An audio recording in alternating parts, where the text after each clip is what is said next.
जी नाजरीन, our news में खुश आमदीद करते हैं। खबरों का रुख करते हैं डेरा गाजी खान की तरफ, जहां से हमारे रिपोर्टर अब्दुल रज़ाक कुरैशी की रिपोर्ट के मुताबिक डीपीओ उमर सैद मलिक ने डिप्टी कमिश्नर मोहम्मद अली एजाज के हमरा तहरीक लब्बैक के कारकुनान के तरफ से जख्मी होने वाले पुलिस एहलकार इंस्पेक्टर उमर फारूक की इयादत की। डीपीओ ने फूलों का गुलदस्ता पेश करते हुए जल्द सेहत याबी की दुआ भी की।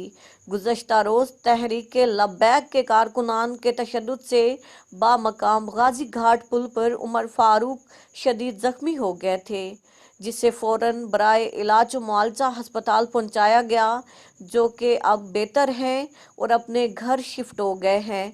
जहां पर डीपीओ उमर सैद मलिक और डिप्टी कमिश्नर मोहम्मद अली इजाज ने जख्मी पुलिस एहलकार इंस्पेक्टर उमर फारूक की इयादत की।